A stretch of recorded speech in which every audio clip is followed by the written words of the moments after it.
Welcome to Bankless, where we explore the frontier of internet money and internet finance. That's what I usually say when I start these episodes. But David, we're actually exploring the frontier of science today. Decentralized science. And I still think it applies. The new frontier of science. Yeah, this is a new frontier. And this is another front running of the opportunity. So as usual, guys, I am Ryan Sean Adams. I'm here with David Hoffman. And we're here to help you become more bankless. So the episode today, science is really a consensus technology at the end of the day, just like crypto. The question on our minds is, can we use crypto to fix science? And you'll never guess who we have on the episode. Brian Armstrong on the episode to talk to us about this. Yes, Brian Armstrong from Coinbase. He's joined by his co-founder and scientist, Patrick Joyce. That's not the co-founder of Coinbase. That's the co-founder of Research Hub, which is another company that Brian founded, which is going to be subject matter for today. We also talk about, number one, why science matters. Number two, why science is broken today. Number three, how crypto can fix it. And number four, what they are building over there at Research Hub. David, I know you've done some DeSci episodes in the past and put them out on Bankless. Why was this episode significant to you? DeSci, short for Decentralized Science, is an emerging part of the crypto sphere that's pretty far adjacent to probably what we typically talk about on these episodes and what Bankless listeners are used to, but it is nonetheless a crypto subject matter with a ton of values and ethos and principles that every listener of this podcast will be incredibly familiar with, but applied in a new sphere, the sphere of science rather than this sphere of finance. As it turns out, the problems that we see in the traditional financial system, the closed walls, the rent extraction, the middlemen, is not actually only a problem of the financial world. It is also a problem of maybe the whole entire world. And now we are talking about it in the context of scientific institutions, the universities, the who's giving the grants, who's winning the IP rights. And there is a lot of middlemen in this world of science, as we learned in this episode today. And so I think Bankless listeners who have been with Bankless for a long time will be able to apply patterns and principles that we have been teaching about here on Bankless, but now in a new context. So take the principles of crypto, take them up from the lens of finance and turn it over to the lens of science. And we'll be able to have an interesting episode where we learn a lot with the same kind of foundational knowledge that we already have.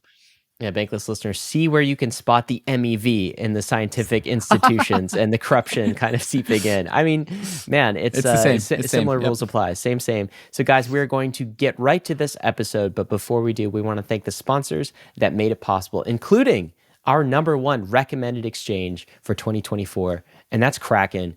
What are you waiting for? Go create an account if you don't have one today. KRAKEN knows crypto. KRAKEN's been in the crypto game for over a decade, and as one of the largest and most trusted exchanges in the industry, KRAKEN is on the journey with all of us to see what crypto can be. Human history is a story of progress. It's part of us, hardwired. We're designed to seek change everywhere, to improve, to strive. And if anything can be improved, why not finance? Crypto is a financial system designed with the modern world in mind. Instant, permissionless, and 24/7. It's not perfect, and nothing ever will be perfect. But crypto is a world-changing technology at a time when the world needs it the most. That's the KRAKEN mission, to accelerate the global adoption of cryptocurrency so that you and the rest of the world can achieve financial freedom and inclusion. Head on over to kraken.com/bankless to see what crypto can be. Not investment advice. Crypto trading involves risk of loss. Cryptocurrency services are provided to U.S. and U.S. territory customers by Payward Ventures Inc., PVI, doing business as KRAKEN. MANTLE, formerly known as BitDAO, is the first DAO-led Web3 ecosystem, all built on top of MANTLE's first core product, the MANTLE Network, a brand new high-performance Ethereum Layer 2 built using the OP stack, but uses EigenLayer's data availability solution instead of the expensive Ethereum Layer 1. Not only does this reduce MANTLE Network's gas fees by 80%, but it also reduces gas fee volatility, providing a more stable foundation for MANTLE's applications. The MANTLE Treasury is one of the biggest DAO-owned treasuries, which is seeding an ecosystem of projects from all around the Web3 space for MANTLE. MANTLE already has sub-communities from around Web3 onboarded, like Game7 for Web3 gaming, and Bybit for TVL and liquidity and on-ramps. So if you want to build on the MANTLE network, MANTLE is offering a grants program that provides milestone-based funding to promising projects that help expand, secure, and decentralize MANTLE. If you want to get started working with the first DAO-led Layer 2 ecosystem, check out MANTLE at mantle.xyz and follow them on Twitter at 0xmantle. Bankless Nation, I'm excited to introduce you to Patrick Joyce, a researcher, a scientist, if you will, and the co-founder of Research Hub. Patrick, welcome Welcome to Bankless. It's great to be here, David. Thanks for having us. And also on the episode today, we have Brian Armstrong. You probably know him as the co-founder and CEO of Coinbase, but today he joins us as a co-founder of Research Hub as well. I bet you didn't know that. And the powerful idea of rebuilding our modern system of doing science. Brian, when we usually have you on the episode, we're usually talking about crypto or Coinbase or something in the related field that we usually talk about on Bankless. But today we're talking about science. What gives? What's the deal? Why do we need to talk about science? Yeah, well, many years ago, of course, crypto took off as a trading use case. And I started to think more and more about how can crypto be used for a variety of things in our economy? How can it be used to bring communities together? And so I felt like the best way to learn was to go try doing something. And I was fortunate enough to meet Patrick Joyce and a few other early team members over at Research Hub. And I figured, let's see what can happen here if you apply crypto to a community and see if you can bring something unique together. So science is something I've always been passionate about. In my family, they're scientists. I have friends who are scientists. And it was funny, I'd always hear them nights and weekends kind of complain about the inefficiencies of publishing, getting in journals, the university research model, and 50% of the overhead went to the university for some reason, and it took years to get in these journals. And I always had this thought like, wow, in open source software, we have such a huge advantage in terms of how people collaborate all over the world. You put work in progress out. Sometimes some random person on the other side of the world submits a pull request. They have the other piece of the puzzle. I've had that experience as a developer.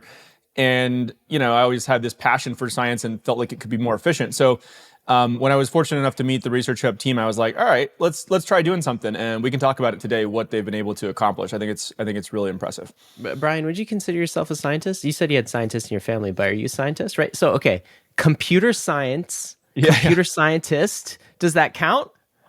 Well, there's kind of this joke that if you have to put science in the name, it's not actually a science. Like, there's no such thing as physics, science, and everything. I remember my professors in college would say, computer science is a real science now. There's enough body of research and all this kind of stuff. So, I did get a master's degree in computer science, but I was never one of these people kind of who was really good at writing math proofs and publishing papers. I was always just like, man, I just want to build products. I just want to hack on stuff. So I was like more of a software engineer and like a hacker than I was a true computer scientist, who I think of as somebody who like writes math proofs and papers, and they're not like sitting there trying to get the first 100,000 users in their product. So we have some of those in crypto though, don't we? Some of these mathy like kind of cryptography researchers. Vitalik is like that. Obviously, Satoshi was like that. So I knew enough computer science and economics to read the Bitcoin white paper, and I was like, wow, this is really hard to understand. I had to read it like 5 times, but that's an example of a research paper that founded an entire industry, and like obviously Coinbase was entirely built on that research paper.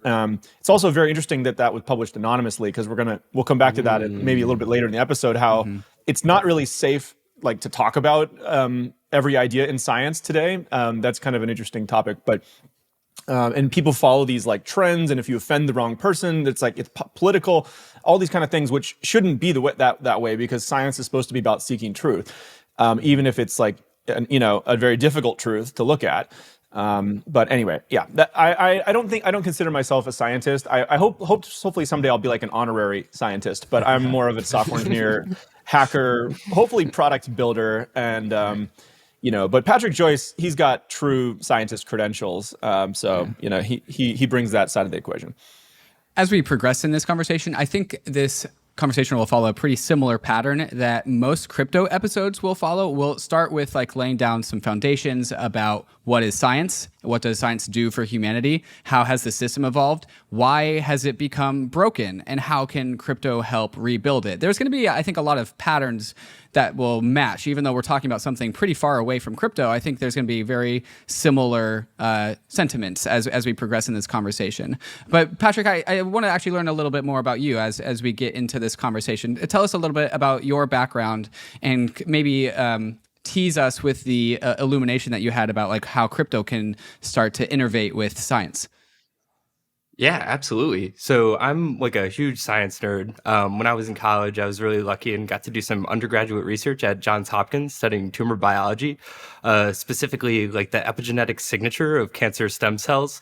The lab at Hopkins was this HHMI, Howard Hughes Medical Institute funded lab that had like 30 of the brightest people I've ever worked with in an environment where they were allowed to just kind of like on their own volition explore what they were intellectually curious about. I was like, wow, this is amazing. You're basically just like exploring the world through a test tube. And I fell in love with benchwork. So I decided to start a PhD in molecular biology. Quickly found that not all labs are quite as lovely as a HHMI funded Hopkins lab. There's a lot of issues with the way that capital is distributed in science that creates like a lot of pressure on the participants within the ecosystem that kind of erodes, I think, the value of the results that are produced. So I started a PhD in molecular biology, quickly saw a lot of these issues that resulted in a low quality of life for the average researcher, along with a low quality of accuracy of the average scientific result. I was frustrated by this, decided to leave, started medical school, very interested in psychiatry and mental health. And after spending some time in the clinic, kind of found that, hey, like the quality of our knowledge around mental health is also not that good. We have a lot of treatments out there, but they really don't work that well and actually barely better than a placebo across all of the patients that they're given to for conditions like anxiety, depression, PTSD, some of the most common mental health disorders that exist in the world. And so I was kind of frustrated with this as well and was like, hey, what's going on here? Like, why don't we have better medications kind of at the end of the pipeline of academic knowledge creation? And in my mind, I thought it was kind of this broken way we allocate capital within basic science. So I kind of like stupidly at the time was like, hey, you know what? I'll like try my hand at making a startup to try and fix these issues. So I took a year off from medical school, built like the V1 of a product. Was very lucky, came across Brian's blog post where he described a lot of like the similar issues in science that I was working on myself. Got in contact with him. We've been able to build Research Hub now for about 3.5 years. So yeah, it's been a great journey. I feel very lucky to be working on this problem. It's a really cool story, and to just build on to what David was saying, I think there's some similarities with the typical Bankless podcast, and in fact, where I want to continue this conversation, maybe our first stop on the journey here is back to like basics. One thing that we realized when we started learning about crypto is like, well, in order to understand crypto or Bitcoin or Ethereum or anything, you actually have to understand money in general. And wow, this is a much deeper topic than it first appears. Money is just not something that is created out of thin air. There's a bunch of history here. There's kind of institutions. There's social coordination. There's sociology. There's other sciences involved in the process of creating money. So take us to the basement level of science. So when you think about science, okay, this is like, I guess when did science emerge historically? I mean, can we go back to like Greek philosophers? Was that the beginning of science? Or do we go to like Isaac Newton? Is that really the beginning of science? And like, what is it? Is it a way of thinking about the world? Is it a philosophy? I've often kind of wondered going into this conversation, well, maybe science is some sort of a consensus technology, similar to a blockchain in some ways, where we're all trying to figure out what truth actually is and the reality of the world. And so there's consensus. Maybe it's all of these things. Tell us, Patrick, from a scientist's perspective, an actual molecular biologist who've not had on the Bankless podcast, what is science? What is this thing? Yeah, so I kind of think of science as like this way to think about the world that is repeatable and testable, that helps humans kind of uncover what is true and helps us manipulate our environment in the future. I think probably the easiest way to describe this structure is the scientific method. You can have an observation about the world, the sky is blue, ask a question, why is the sky blue? And then create a testable hypothesis that you can use experimental data in order to confirm or reject your hypothesis. So yeah, I think it's a way for humans to come together on what is actually true about the world. Okay, and Brian, what would you add to that? Like, are there any ties with what we understand about crypto? Is there some sort of different philosophy underlying science? Like, it appears to be a major reason that humanity has progressed through the last 400 or 500 years. Is it like a social consensus technology as well? What would you add to this? Yeah, I mean, if you go back and look at the history of this, there's kind of, I think it goes back to Enlightenment values, right? And you can kind of read about some of these topics in Wikipedia or wherever about, empiricism and rationalism and skepticism. And I guess, I'm not an expert on I'm not a historian on this, but my high level understanding is that, there was a shift in thinking at that time, which was a breakthrough. That previously they were looking for these explanations of natural phenomenon and why did they occur in the world, and it was largely being taught from like a religious or a spiritual mindset. If there's thunder and lightning in the sky, like maybe God is angry at us, and people would come up with these kind of philosophical or religious explanations, and people were just guessing, but whoever kind of had the best story, it was like mimetic and it would spread throughout society. And so this idea of empiricism or rationalism or skepticism was a breakthrough way of saying, okay, well, let's come up with a testable, a falsifiable hypothesis. How do we even know what's true? Our brains are sort of naturally evolved to deceive us, right? We might come up with something just because of how we feel. We feel scared or we feel angry, and there's all kinds of like fallacies that your brain can fall into. And most people, if you're not actively taught this separate way of thinking, it's very easy to end up believing something because it feels right, or because you were exposed to it in a certain way or whatever. So I think this different approach is kind of the foundation of science and Enlightenment values. And sometimes you see people say things like, well, trust the science, right? I mean, maybe on the surface, that's a good idea, but part of science is actually questioning things from first principles, and how do we even know that that's true, right? And so it's an anachronism to sort of say, like, just blindly trust the science. That's not what science is about. Science is about questioning each other's science should we trust? Yeah, exactly. And I mean, I think science is at its best when, there can be an accepted theory that has a lot of evidence, and somebody comes up with a new theory and it's testable, it's falsifiable, and a very counterintuitive result is shown, and suddenly everybody has to question it again. Okay, maybe we had the wrong model of how the actual world works. But you see that human biases creep into this all the time, and people, they don't want to believe that new thing, even in the face of new evidence. And of course, there's famous examples of this, like, I think Copernicus kind of came up with this heliocentric version of the world, that the Earth revolves around the sun and not the other way around. And people like Galileo were actually kind of convicted, I guess, of heresy or whatever they called it back then. And I think some people might have even been put to death for like proposing these heliocentric versions of the universe, right? So we see like much more moderate or minor versions of that in modern society, where there's a belief that somebody has about the way the world works, and someone proposes an alternative, and there's not actually a safe forum to go and propose that in science, because you might offend. It's like not a you might offend somebody, or like you might harm your career, because like these very famous scientists have been proposing an alternative theory their entire career, and to go against them, puts your own career at risk. So anyway, that's a bit about the history of science. I do think crypto has a unique role to play here, and it's actually become its own thing, kind of like DeFi now. This is called DeSci, right? Decentralized science. And this is still in its infancy. Research Hub is one of a number of really cool companies that are playing in this space.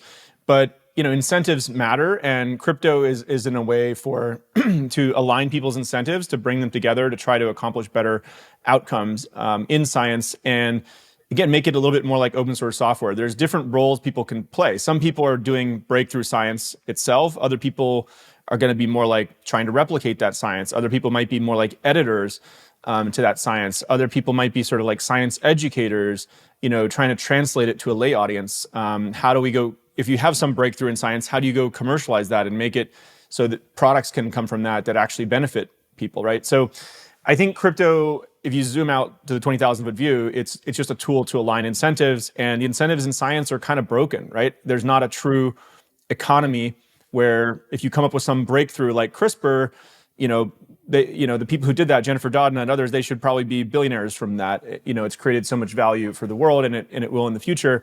But that's not how it works currently. Science often exists in sort of a false economy based on citations and tenure. And so you get all kinds of kind of inefficient outcomes where people are publishing something which is really not a breakthrough. They're dressing it up in all kinds of fancy language to try to, get their PhD, or prove, like 10 other people in their field will read it at some journal, but it actually does nothing for the world. And of the 2 to 3 million papers that are published every year, most of them are never read. They don't replicate. They don't have any kind of real breakthrough. They're just someone trying to get their PhD with a bunch of fancy language. And so I think if we can align science back to real incentives, maybe crypto can help, and then we can get more breakthrough, we can accelerate science. That's actually the mission of Research Hub, and have that eventually translated to real products for real people. Fascinating. And we're circling in on kind of some of the problems and the solutions here in a roundabout way. And Patrick, I'm wondering, what did you think of Brian's definition of science and why it's important? Yeah, I think it makes a lot of sense. It is kind of ironic that sort of the catchphrase of the last few years has been trust the science, when the motto of the first scientific journal was actually nullus in verba, which means take no one's word for it.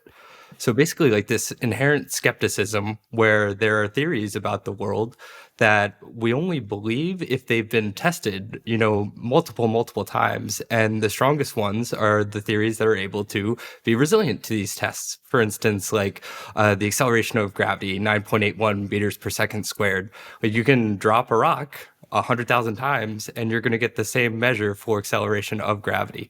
So yeah, I think what we want to build with Research Hub is kind of a new system that helps to make it easy to test hypotheses using objective data, and then allows the world to have a better understanding of what's going on around us, rather than just inherently trusting the science or trusting the experts who are kind of the people behind the dissemination of scientific knowledge at the moment. Can we just reinforce again the value of science here for our audience? Because I don't think people think about kind of the basement level principles very much. So we had kind of this enlightenment where we discovered sort of the effectiveness of the scientific method that was in the 1600s. And most listeners learn the scientific method in grade school, right? Which is you have a hypothesis, you test it and see if you can kind of like know the hypothesis and repeat the experiment, that sort of thing. It's quite amazing that such a very simple primitive, and it does sound very simple at face value, it's just like a series of steps, right? With it kind of a measurable outcome at the end. It's sort of deceptively simple that such a protocol could like absolutely transform humanity. And indeed, that's kind of what it did, right? It brought us out of kind of the dark ages. When we think about technology, most listeners to this podcast will be probably tech accelerationists. I would guess they are definitely, if they're in crypto, right? They're technophiles. They love technology. You think about how does technology actually get created? Well, it's on the basis of this public good, of this recipe, of this protocol called science, the scientific method.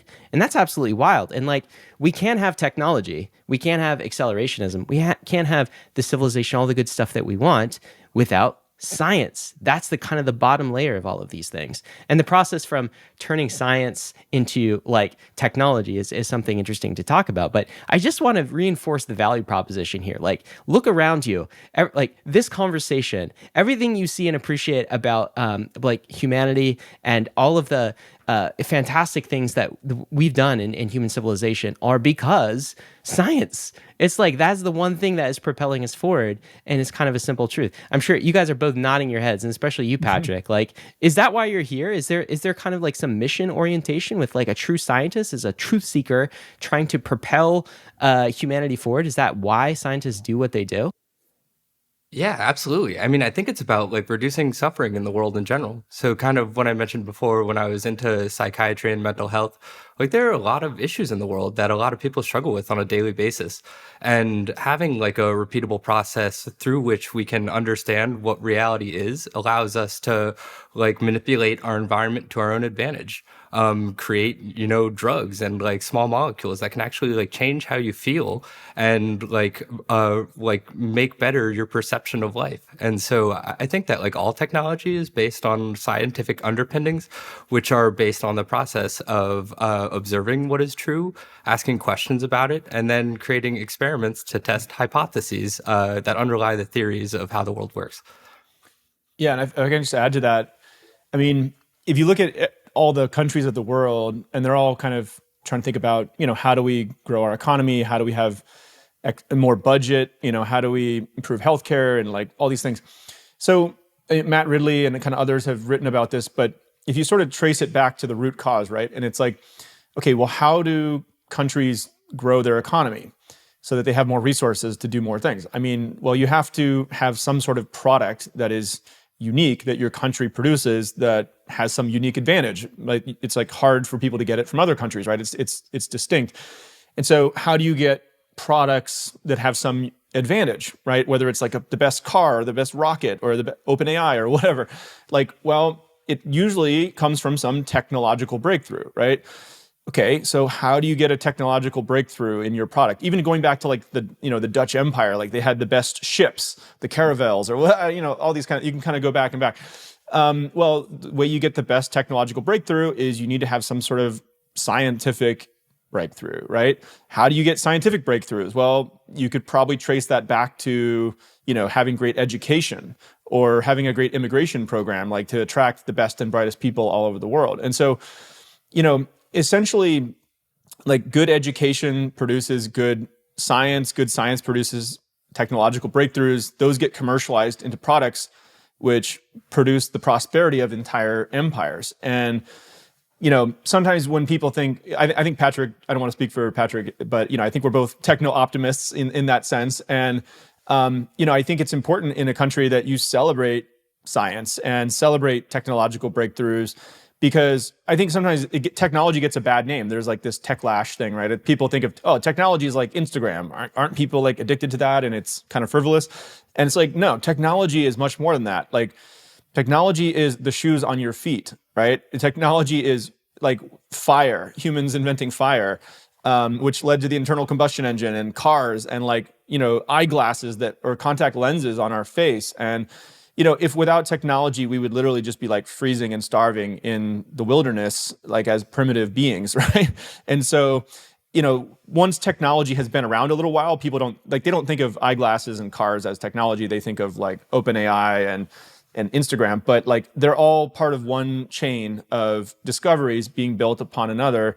And I think it's worth celebrating that. Like Yuri Milner and a bunch of people, they put on this breakthrough prize, and they try to actually make scientists like celebrities, because they've had this observation that if you look at like the top followed accounts on Twitter and Instagram and stuff, or X, like something like 95% of them are musicians and athletes, right? And so that kind of is like it's sort of an example of what our society celebrates. And if you ask like young people, what do you want to be, right? A lot of them say like, I want to be a social media influencer or something. And so, I think it's fine to have some percentage of society be allocated to entertainment, like music and sports, and like entertainment is great, but maybe it should be like 20% or 30% of our societal, heroes, and like some percent more than like 1% should be the scientists that are achieving these breakthroughs. And so anyway, we want to have like leaderboards.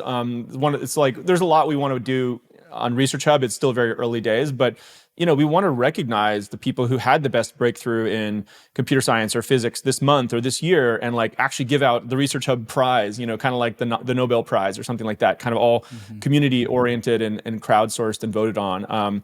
Anyway, there's lots of stuff there, but yeah, science is important. We're really passionate about it.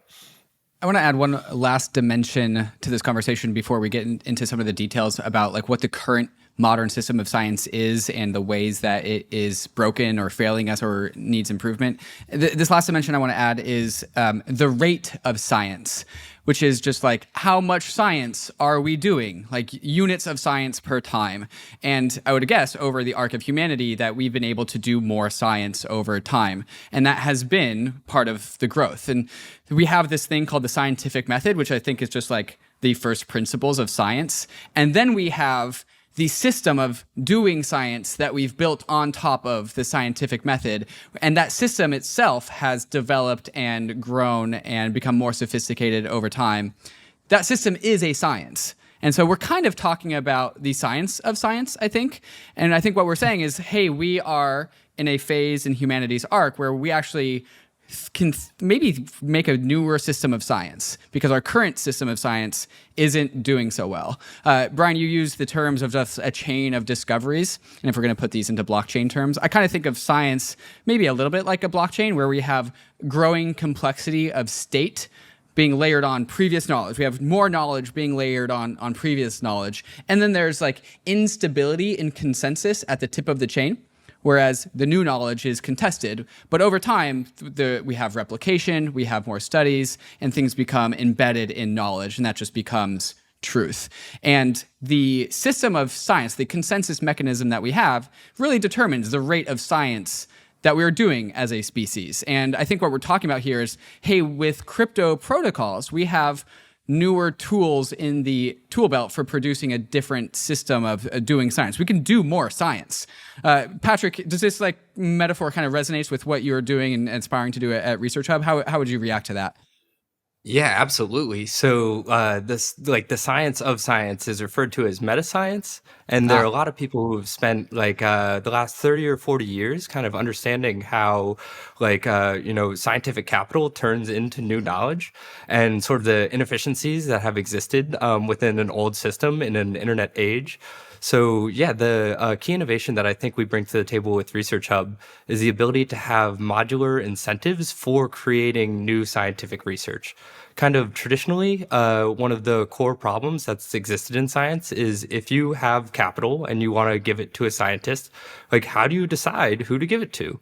If you think of it from the terms of like a VC investing in startups, like there are pretty objective metrics that you can use as a VC to determine which startup is the best company to give your money to in hopes of like seeing return on that investment. In science, it's a lot harder. Oftentimes, like the true value of research isn't known for like decades after the initial discovery. Like Brian said, I think CRISPR wasn't truly recognized for its like actual like utility as a product for maybe like 10 to 12 years after the initial discovery was made. And so traditionally, what people with capital have used is this concept of bibliometrics or citation-based metrics. The idea is if you publish a lot in scientific journals and those papers are cited by your scientific peers, then you're likely a good scientist. Unfortunately, sort of this system of using citations as a metric for scientific quality has gained a lot of adoption over the last 20 years, and scientists have begun to sort of optimize their research outputs to game the system in order to generate more publications and more citations. The goal here is to make themselves more eligible for funding in the future. And so in the last like 20 years, we've seen, I think, like a reduction in the efficacy of our ability to produce new technologies because we have scientists who are more worried about publishing a lot and getting their papers cited a lot than they are with creating verifiable new knowledge. And so with Research Hub, what we want to do is create a new way to financially reward scientists for creating high quality knowledge. And using like sort of the principles of blockchain, we can come together as a community and democratically decide together what we actually perceive to be like high value knowledge and set up a reward structure to algorithmically financially compensate people for producing that. So yeah, I think traditionally we've sort of relied on these like journal-based mechanisms to decide like what is quality science, and the internet and specifically blockchain gives us new tools to get more granular and actually reward people for doing high-quality research rather than using a proxy metric of citations. It's really fascinating because if you look at what science is trying to do is it's not all that different from a blockchain in terms of it's a consensus mechanism. It's a truth finding tool, and by the way, it can be corrupted. Like we all know that there are ways to kind of corrupt a blockchain, right? You can do a 51% attack. There are kind of like MEV type vectors. There are all sorts of ways to kind of corrupt the truth of a chain. And so we're trying to design bottom up censorship resistant truth machines that are essentially incorruptible or have a high cost to corrupt. It sounds like the consensus mechanism that science is using is good and has brought us to a certain point, but it has some corruption vectors. Like crypto listeners will be familiar with this term gamed, okay? And so like it sounds like what you're saying is the citation method, which is basically how truth rises to the forefront, how the consensus machine of science says, okay, this paper is the accurate one. That's been corrupted by influences of capital, which is very interesting. And like, I'm just wondering if you could kind of define a little bit more, flesh out the modern system of science, because you've used terms like citations and like journals and that kind of thing. I'll give you like my rough sense of it.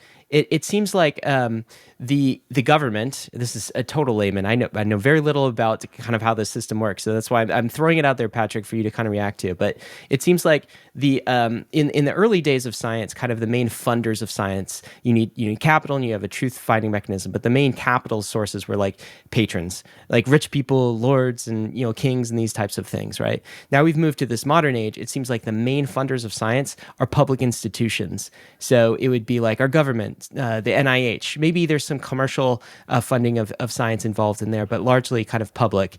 And then our consensus mechanism for finding truth is this citation. So you have scientists that write kind of papers. Those papers are like peer reviewed.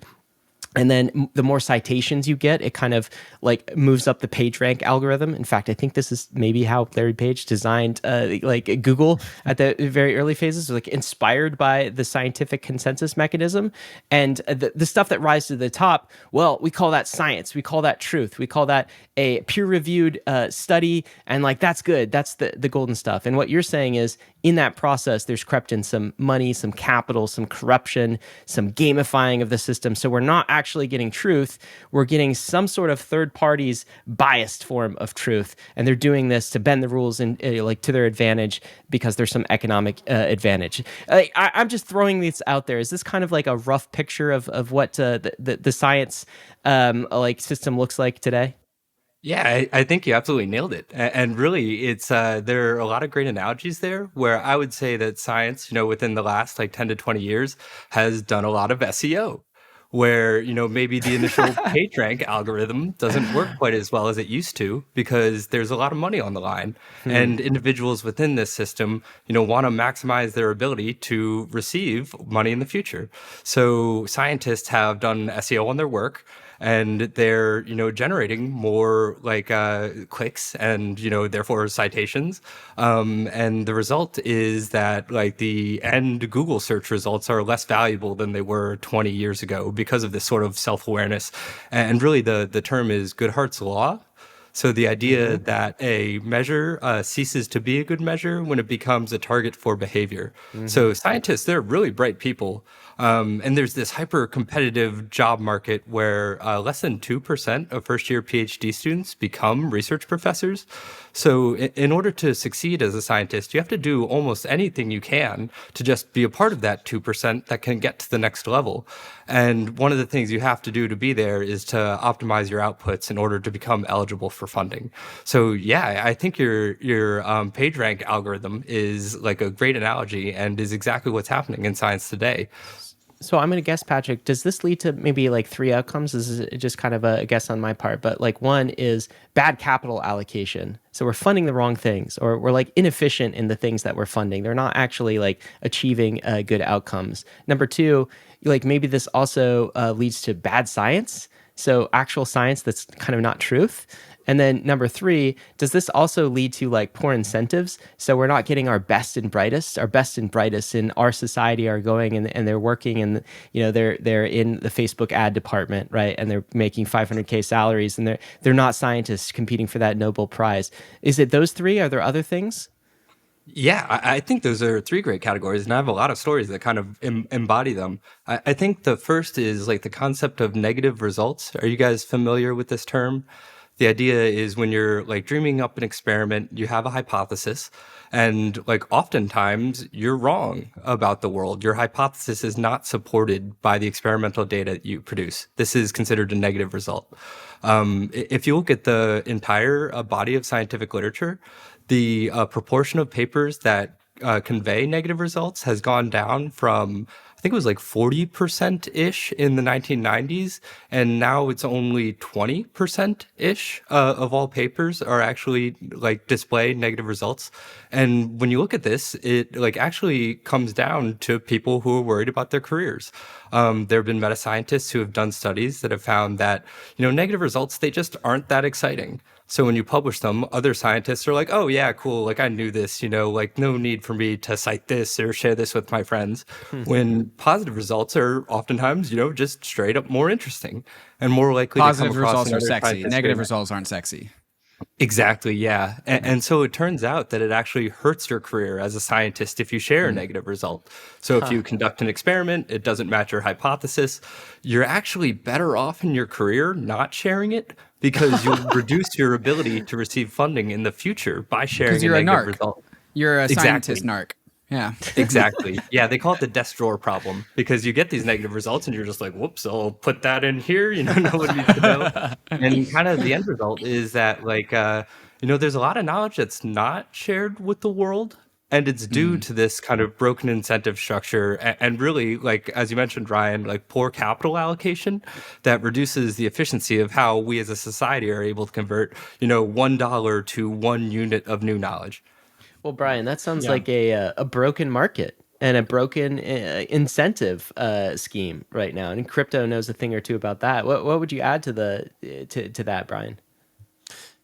Yeah, well, I think what we're referring to here is a culture of risk aversion. So, yeah, I've talked to scientists who say, I basically figure out if the thing is going to work, and then I apply for the grant to the NIH or whatever, because I need to make sure that the things that I apply for grants demonstrate success, so that I can get the next one and the next one. And imagine if you were in, the startup world, in tech startups, and you were going to pitch for seed financing or your Series A or something, and you were like, well, I know that it has to work. Otherwise, I won't even apply for it because the shame or embarrassment or whatever of having it not work. I mean, most seed investors in tech or Series A investors, they expect 2/3, 80%, 90% of their portfolio to essentially round down to zero. And it's a hits-driven business, right? So that's kind of like the culture in tech and startups is you try really ambitious things. You know that most of them are not going to work because you're trying to get breakthroughs.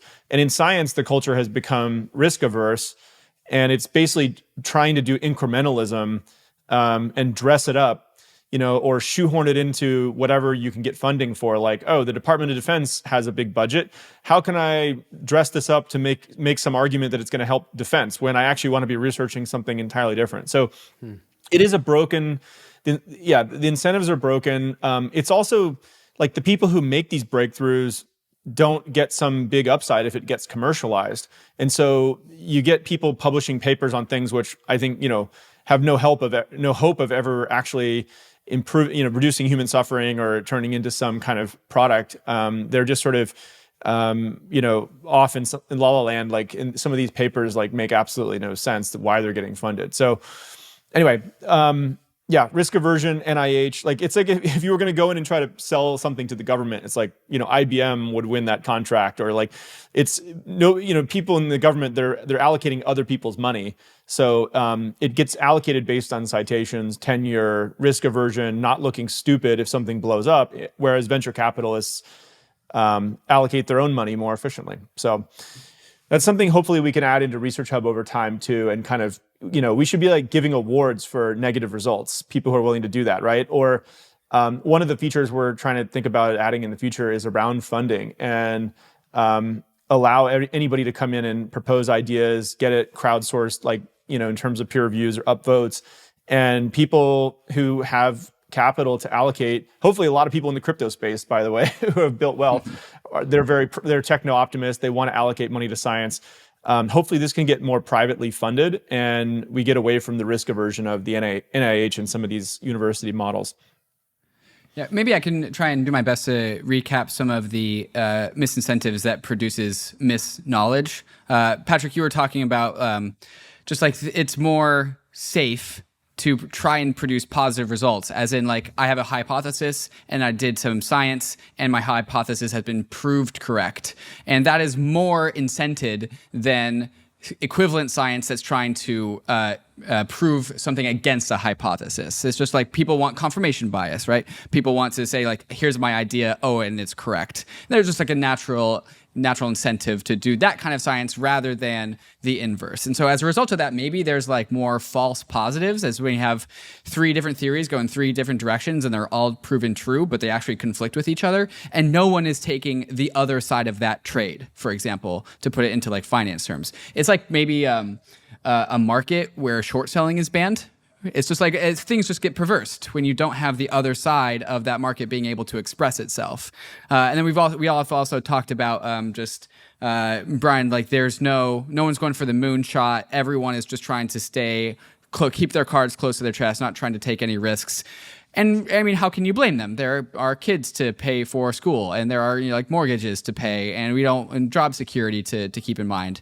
It really kind of just seems like a Moloch problem, a Moloch trap, a coordination problem, where it's just we can't actually incentivize trying to find truth, trying to find the North Star. It really seems to always boil back down to just economics at the end of the day, capital allocation. We've used capital allocation like 3, 4, 5 times so far in this episode.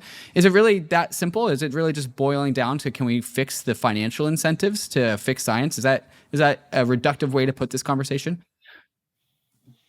I think that's one way to put it. Yeah, and Joyce, you should jump in too. But I'm a believer in free markets. I'm a believer that people allocate their own capital more carefully than they allocate someone else's capital, and so the market is this beautiful thing that, it has this truth serum baked into it, which is like, if you're going to allocate capital to something, did you ultimately produce something that generated revenue that paid back? And the people who are good at it get more capital, and the people who aren't as good at it get less capital. Mm-hmm. And the minute we put that into a government institution, I think we break one of the best mechanisms ever discovered to make progress. And it's true that a lot of science, one of the arguments against this, by the way, is that there needs to be basic research, right? Which would be, how do we discover something about the cosmos or the basic laws of physics, the Stanford Linear Accelerator, and we need to invest in things which have no hope of immediately being commercialized.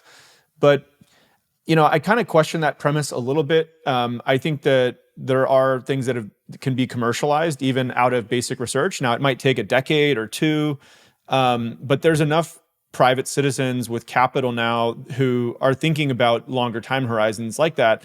If you're like a basic venture firm that's just trying to invest in SaaS companies and have 3 to 5x your money in 3 to 5 years or something, maybe you're not going to invest in some of these things. But we've seen people like, Sam Altman or the Collison brothers funded this new ARC Institute, right? We're seeing private sources of capital. In Sam Altman's case, he's funding things like nuclear fusion, right? And these are in the realm of science fiction. They're research projects, but or even if you went back to whatever Elon, with Neuralink or SpaceX, right? These are the kinds of things that would have normally been in the realm of government projects or research projects. But it turns out if you have a scientific breakthrough and you can turn it into a product, it's some of the biggest companies on the planet are defined by that. By the way, Coinbase is an example of that too, because it's based on a computer science breakthrough by Satoshi Nakamoto, right? And so it comes back to the best companies are based on scientific breakthroughs. So anyway, I think there's actually a lot more room to run for private capital being allocated towards this than a lot of people think, and it can actually contribute to basic research as well.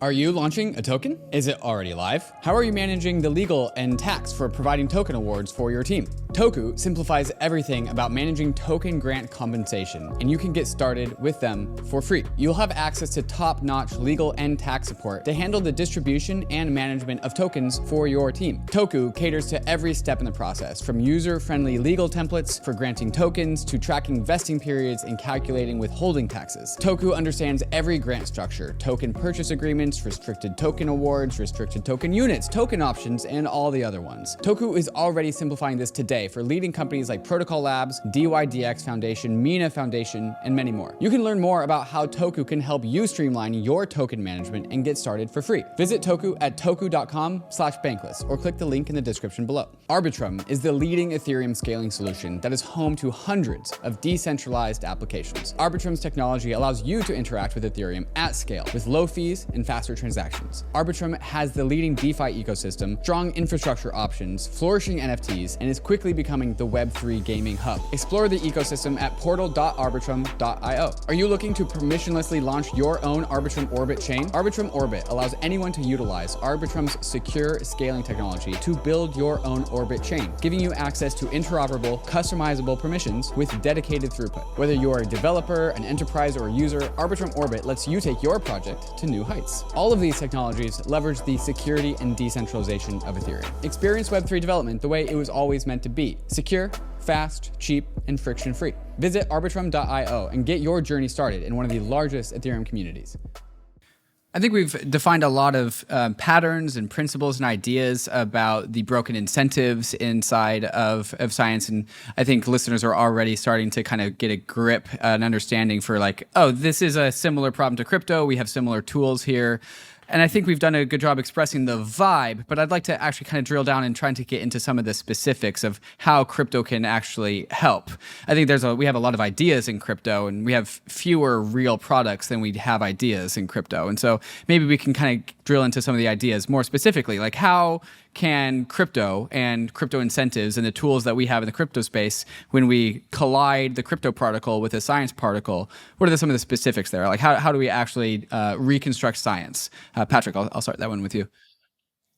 Yeah, so I think at the end of the day, the value, well, there are a lot of use cases that crypto can bring to science. And I think there are a bunch of DeSci companies that are helping to address different aspects of this. But at Research Hub, kind of our main concern is setting up an economy where like high quality science is rewarded with economic value.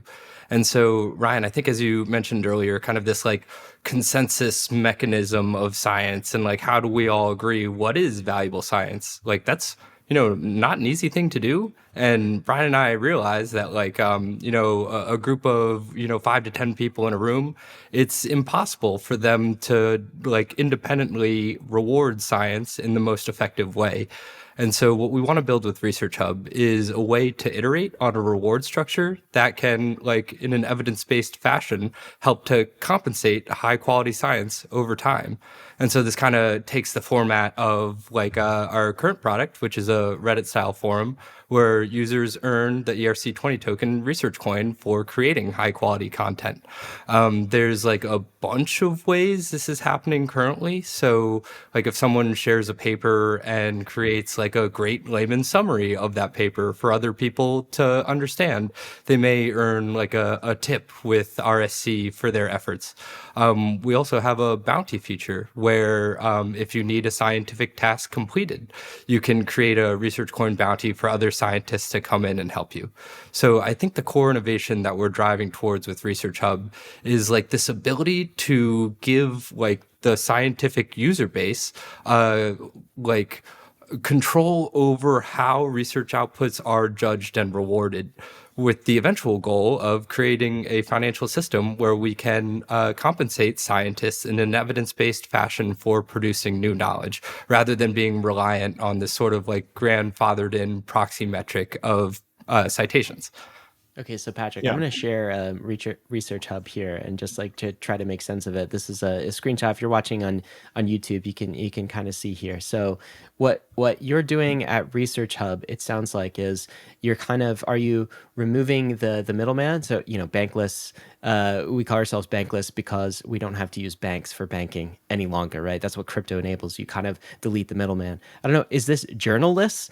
Is you like no longer does a scientist have to go through this institutional journal type process? They can be journalists, and they can do like bottom up, peer to peer, finding of capital, and you have created kind of a hub for a truth finding, a consensus machine on what's good science and what's not, and you're connecting the scientists to the capital in various ways.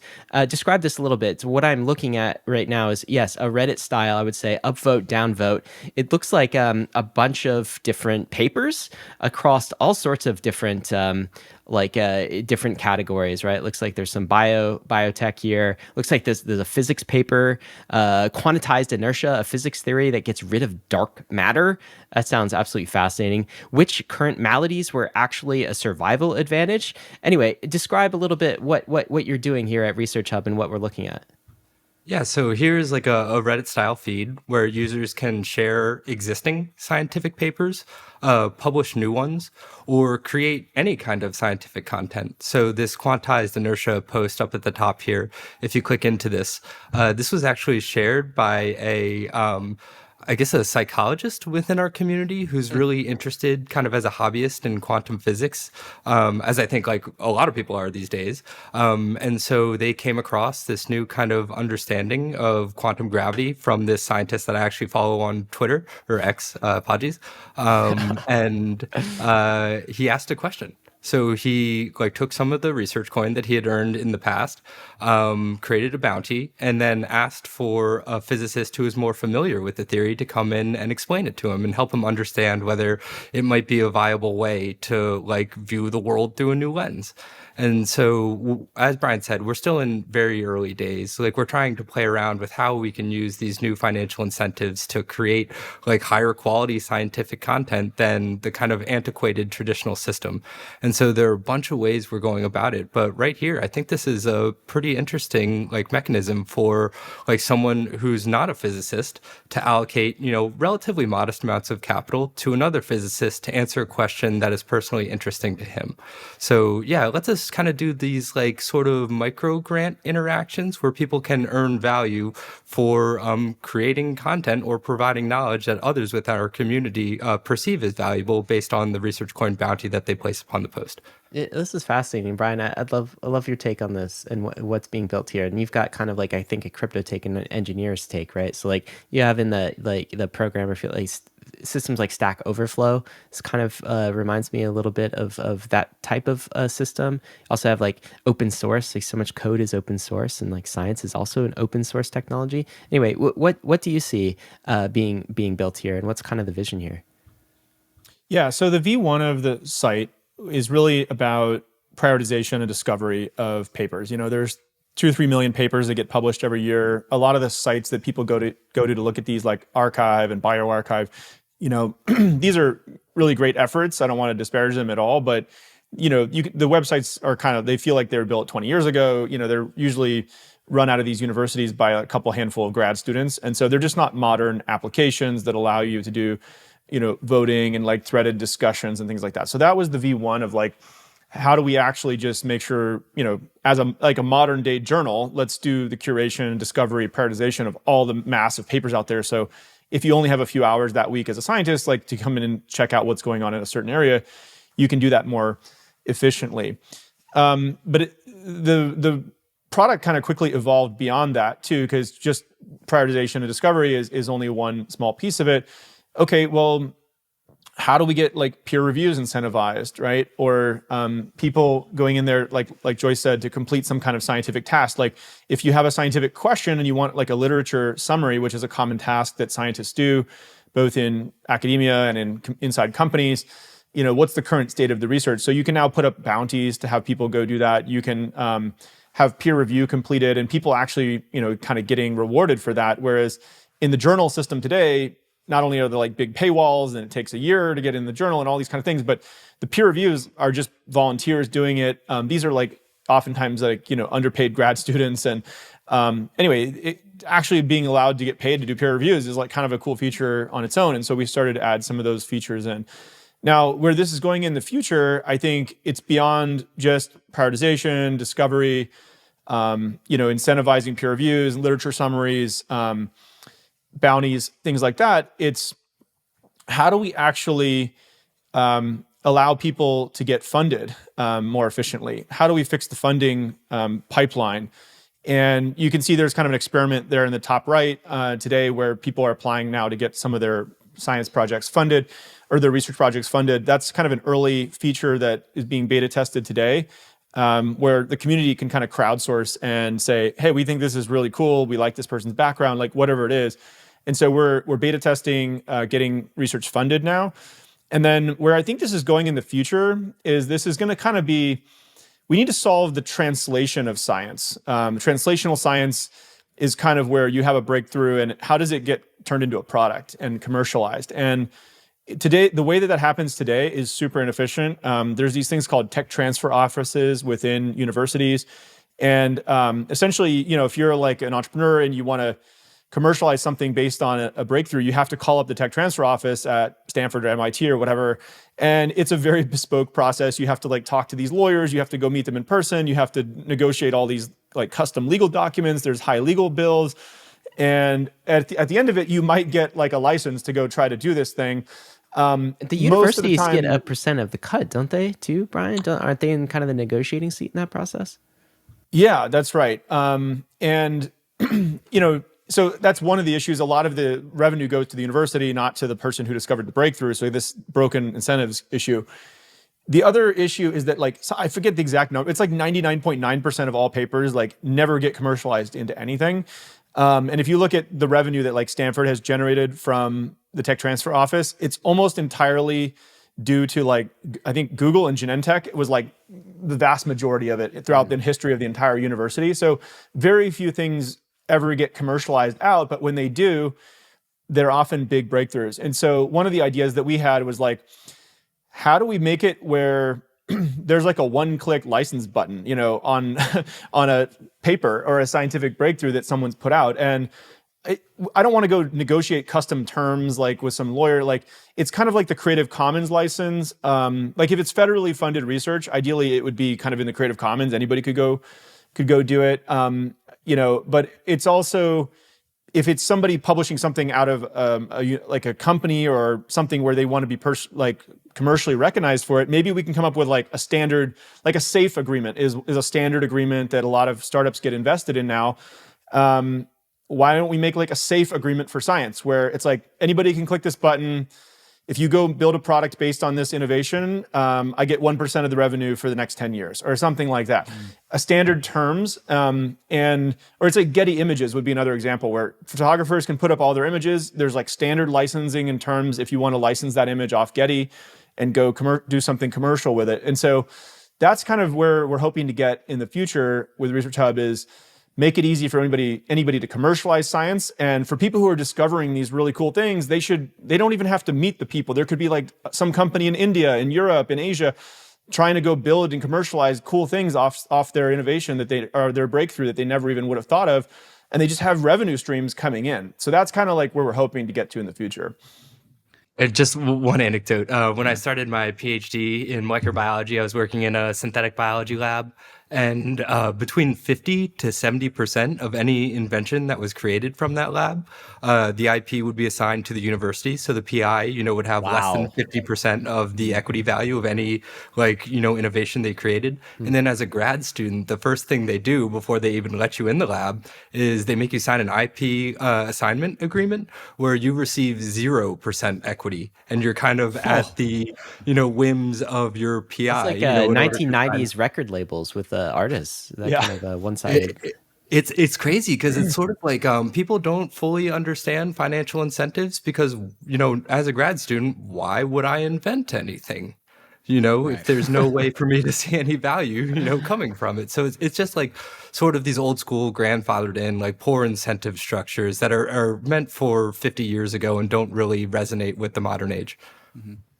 What I'm seeing here with Research Hub is a peer-to-peer science platform where we have an alternative, maybe just like DeFi is a parallel financial system to Wall Street, we now have DeSci, which is a parallel scientific system to TradSci, institutional science.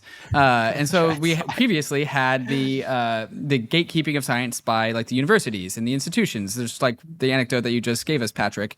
And now what I'm seeing with what Ryan was showing, the Research Hub and the concept of DeSci in general, we have a new blank slate of a platform to do science and economically incentivize science, but it's blank.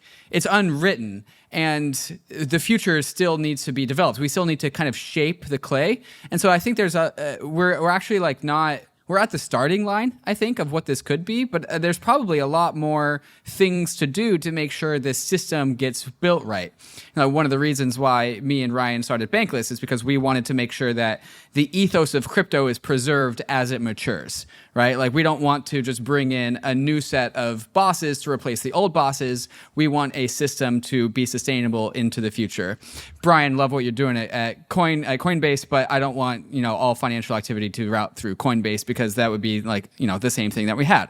And so neither do I. when I see the foundation of Research Hub and I see like, oh, it's a bounty platform, I see a new blank slate, but I don't actually know like how does the market actually stay balanced? How do the incentives stay pure? As this system develops, how do we make sure that it also remains uncorrupted? Have you guys thought about any of this perspective or philosophy at all? Yeah, absolutely. And one thing I want to call out first too is I do think we have a blank slate, but we're holding it up on the shoulders of giants, specifically the open science movement.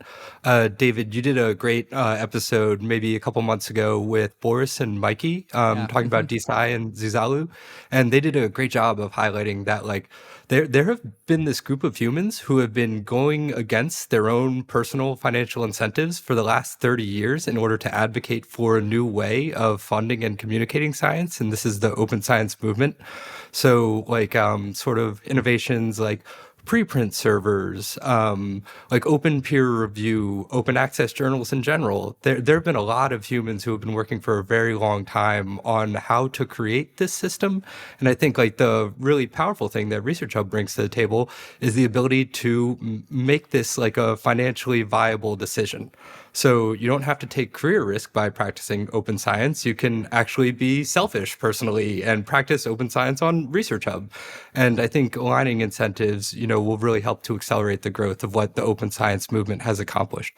I was going to say, Patrick, does that create like a new character class here of like, can you have the scientist entrepreneur? That's something we haven't seen in society, right? Scientist is always like the person who gives back to the community. That's all great. But like, I also want to see the scientist entrepreneur. What is that character class? Absolutely. I think kind of as Brian mentioned, at the beginning, like who are the most famous scientists in the world? Like the person who created, CRISPR, like, is that a household name? No. And why not? Like, I think one of the things about society is, we're like status seeking monkeys, right? And like we see like examples of like wealth and success and we kind of want to emulate it. And I think like the world has done a poor job of shining a light on some of the, individuals who have been like so crucial to our like progress as a species.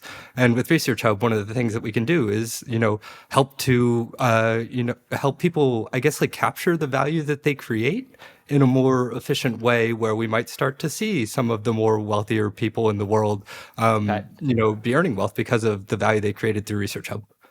Okay, so we mentioned kind of like an upvote type of tool, which means there's some kind of like a mechanism for building consensus. I also heard mention of a token, and one popular theme in crypto all this time has been governance, right? And that's partially what David was getting to, right? With like what if the old boss replaces the new boss? What if Research Hub becomes kind of the new scientific journal establishment and becomes corrupted as well?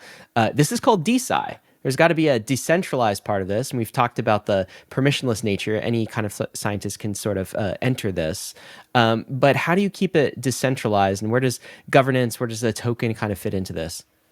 Yeah, absolutely. So I think there are kind of like two efforts that we're making here to help decentralize Research Hub. The first is that all our code is open source. So our community, can see our source code and fork it if they believe that Brian and I are not, doing a like faithful job stewarding the scientific community that we build through Research Hub. So there's some nice like governance incentives there to have Brian and I essentially be aligned with our community's desires for the future of the product.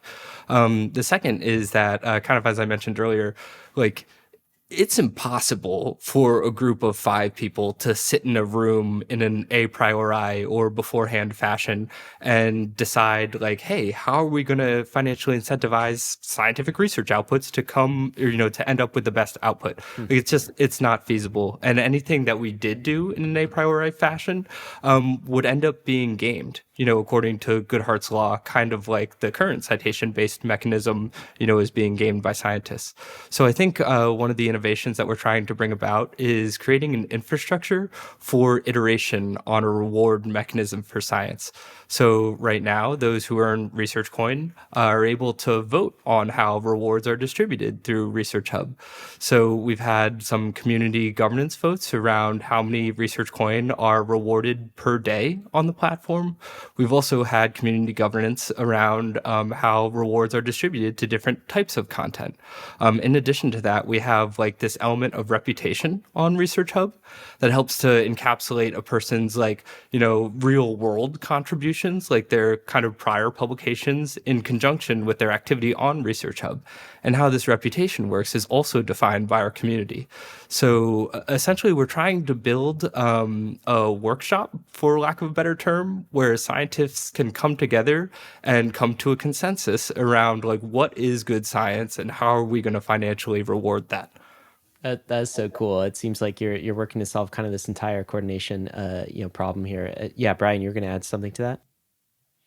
Yeah, well, I mean, very directly, people who come and contribute to the site earn RSC, and then they can participate in these votes. So that the more they have more say, the more they contribute to the site as decided by the community. And I think at this point, about 5% of the RSC supply is being distributed per year, and so you can imagine over time, like that'll decentralize, and a bigger piece of that will come from the community in future DAO votes. Brian, I'm curious. We've talked a little bit about DeSci, of course, and David brought up this term TradSci, right? And the question I have for you is, we're very familiar, and you more than most people, about incumbents who resist change. And in crypto, famously, we have regulators that like to resist change. There's lots of kind of internal stakeholders that don't want to see crypto take off. They actually don't want it to be successful. And we're on the other side of that bet, and the other side of that trade, of course. Is there like a TradSci group of institutions that don't want this to happen? Are you going to have some fights ahead, some giants to slay on the maybe not the regulatory side? Yeah. Yeah. Well, just like anything that's disruptive and innovative, there's that quote about like first they ignore you, then they laugh at you, then they fight you, then you win or whatever. I think maybe for better or worse, we're still a little bit in that phase of they're ignoring it. DeSci, that's not entirely true. I think the traditional journals are actually relatively tech forward in the sense that I think they're high level aware of this. They occasionally will do acquisitions of companies that are trying to build innovative tech projects in the scientific publishing space. So my hope is that we can kind of collaborate with them. It's not antagonistic. Who knows? Maybe at some point they'll invest in Research Hub or something, and so we can kind of have aligned incentives. I hope it doesn't end up antagonistic, but usually in any given industry, there's some people who are like that, some people who aren't. One big kind of sea change that's on the horizon, which I think will be interesting. So actually, the Biden administration put out an executive order where I believe in 2025, all federally funded research will have to be published in open access journals. Cool. And so this is a sea change event happening that all the TradSci journals, I like that term, I don't know if we just came up with that, are going to have to adapt to this new world where they have, paywalls for people to go access this. And it never really made sense because, our taxpayer money is funding this research. It should be available to the public. We paid for it. Yeah. But just due to legacy reasons and like oligopolies and things like that, it's actually like thousands of dollars to go in and read some like research paper that, our taxpayer dollars paid for. And so that's all going to be flipped on its head in 2025. And we're really hoping that Research Hub can lead the pack here as the leading kind of open access journal, a modern day preprint server, or modern day journal, if you will. And we have hubs, we call them hubs for many different scientific topics. I think there's like probably 10,000 different hubs technically, but the most popular ones around, physics, computer science, like those kinds of major areas of science. You can also dial into like some really specific, if you just work on one particular protein, like one transcription factor in human biology, like you can probably go find a tag or a hub for that. Or if it's not there, create it, sign up and create it. So anyway, I hope we can work with the existing journals. I hope it's all collaborative, but I'm sure there'll be some people who resist change, and that's just the nature of innovation. I want to transport us forward maybe like 50 years when DeSci is massively successful, because of course it will be, just like DeFi. So DeFi is working payments at the speed of light, permissionless finance, DeSci right on its heels. And Patrick, maybe you can kind of create some sort of sci-fi story about what science looks like in 50 years after this DeSci movement is perfectly successful and achieves all of its wildest hopes and dreams. What does science look like? What does it mean to be a scientist? How does science happen? Just like kind of tell us a story. What does that look like? Yeah, absolutely. So the thing that I'm most excited about for 50 years in the future in the world where DeSci works, and this may be a little bit more boring than like flying cars, but it's auditability. So like if a scientist makes a claim, there's public data, associated with that claim where anyone in the world can audit the data to see if it actually supports the claim, and then also replicate the data to see if someone else can find, the same conclusion in an independent fashion. I think this will like drastically improve how we're able to innovate in the world, and, will result in like all kinds of like societally disrupting new technologies. Maybe we can like teleport from one country to the next, but like I try not to like speculate about things that I don't know anything about. So more so I'm interested in like ways that we can empower the average individual to participate in the academic world. I think kind of on top of this, another thing that's very achievable for us is to kind of like follow in the footsteps of open source software. For instance, like when I was a medical student, I wanted to make a startup, but, no VC would talk to me. Like every engineer I talked to was like, no way, man, like find some money and then I'll work with you. And so what I ended up doing is I went on GitHub and I found like open source versions of Reddit. And I like tried to teach myself some Ruby on Rails and like hacked together like an absolutely atrocious prototype that I could then take to, a financial person in order to like help to describe my vision. And so like, I think the beauty of open source software is that like anyone with an internet connection can, go on GitHub and learn how to build something in an autodidactic or like self-learning fashion. And that doesn't really exist in science right now. Like if you want to contribute to kind of the world scientific consensus, you almost need to have like spent a lot of time in like London or Boston or, like Baltimore at Johns Hopkins. And there's like a gigantic proportion of the world that's just not able to get there due to life circumstances. And I think in the future, we'll create a system where there are less gatekeepers and anyone can participate, much like GitHub has done for open source software development. Brian, what about you? What do you imagine in the distant future when DeSci achieves all of its hopes and dreams? What are you optimistic about? Yeah, well, just to extend that analogy about open source software, I mean, there's a lot of cool things about open source software. One is like people can fork your stuff and go off in another direction, right? So imagine if you're working on some piece of research, and by the way, let's imagine all that the data sets and the code is just right there. Today, research papers are like a PDF that's like frozen in time. Open source software is a living evergreen document. Like open source software is never done, right? It's you make your first commit, you publish it, you do all the work in the open. Then various people come in over time. They might fork it. They might contribute to the master branch.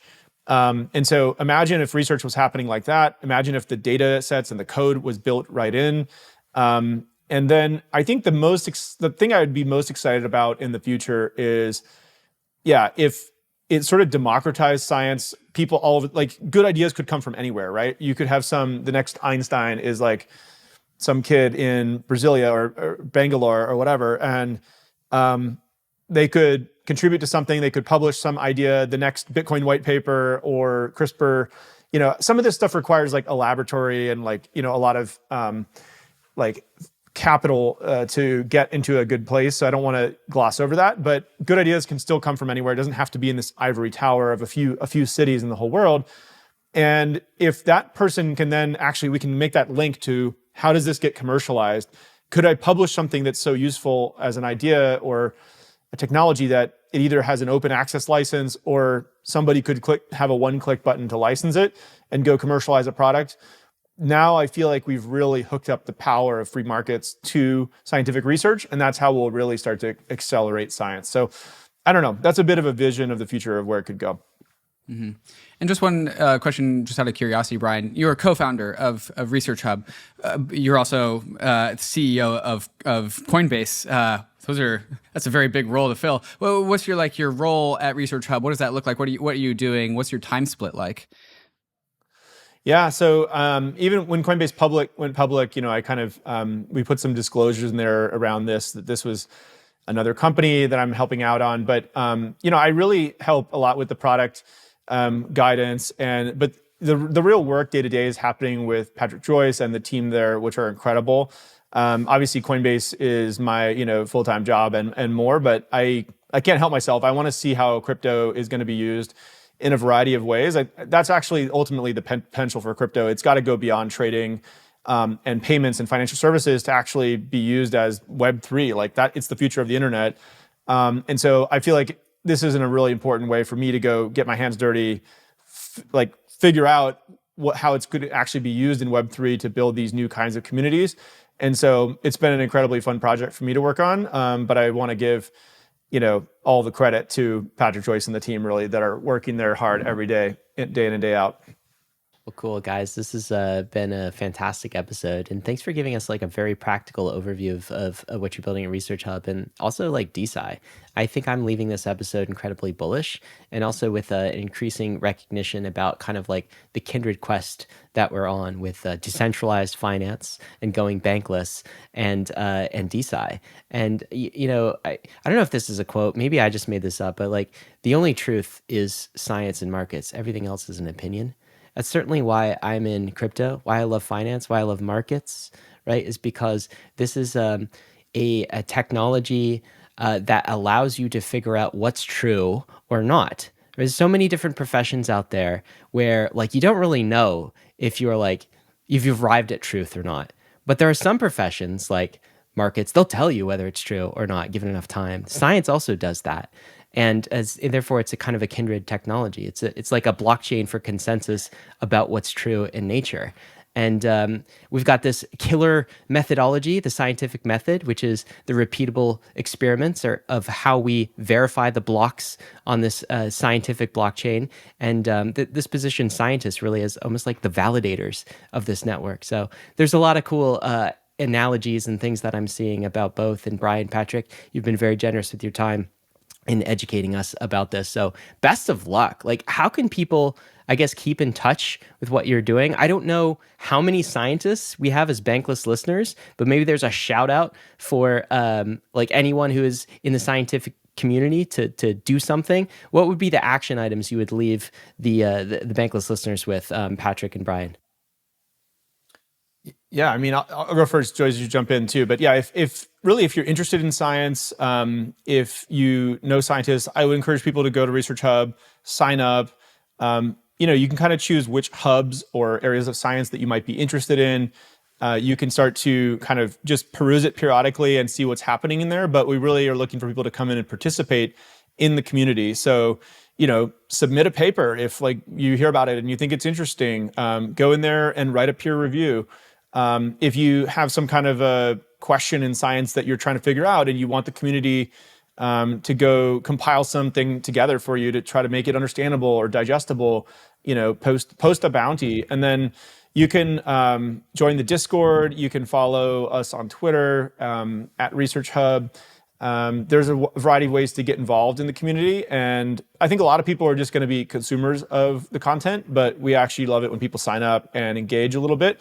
And it's early days. The site is still new, but there's a really vibrant early community that's super passionate about it. And whatever, send us feedback too. We know that the site is not perfect. There's a bunch of things that we're working on currently to make it better. So we love it when people send us feedback too. But Joyce, what would you add? Yeah, so I think one of the most fun parts of working on this project is some of our most active community contributors actually independently thought of the idea for Research Hub and were working on it, themselves, and then they found us and they were like, oh man, I guess I'll just meet up with Patrick and Brian and see if I can help contribute. So I'm sure there was someone who will listen to this episode who has been having this idea sort of pop up in the back of their brains, and if they're excited about trying to fix the problems that exist in science, I would say stop by researchhub.com and join our Discord and introduce yourself. And we have a lot of very passionate, talented individuals there who'll be excited to chat with you and help to incorporate your ideas into what we're building. I think at the end of the day, you guys are right, we're trying to decentralize science, and we know that we can't do it alone in an a priori fashion, and we need to bring in the voices of those who are most passionate about the problems. So yeah, stop by Research Hub, sign up, join our Discord, and help us accelerate the pace of scientific research. Yeah, it's a fantastic call to action. If anyone doubts the power of this, I mean, we built the entirety of crypto this way. Go check out the Ethereum research forums. This is kind of like a mirror of what can be done here. DeSci, not TradSci. I think we unlocked that in this episode. Guys, thank you so much for joining us, Brian and Patrick. Yeah, thanks for having us. Gotta end with this, risks and disclaimers. Wow, I usually say crypto is risky. Is science risky? I don't know. Corruption in any of our truth-fighting mechanisms is risky, but we are headed west. This is the frontier. It's not for everyone, but we're glad you're with us on the Bankless journey. Thanks a lot. I don't have to say this is not financial advice, so there you go. Yeah.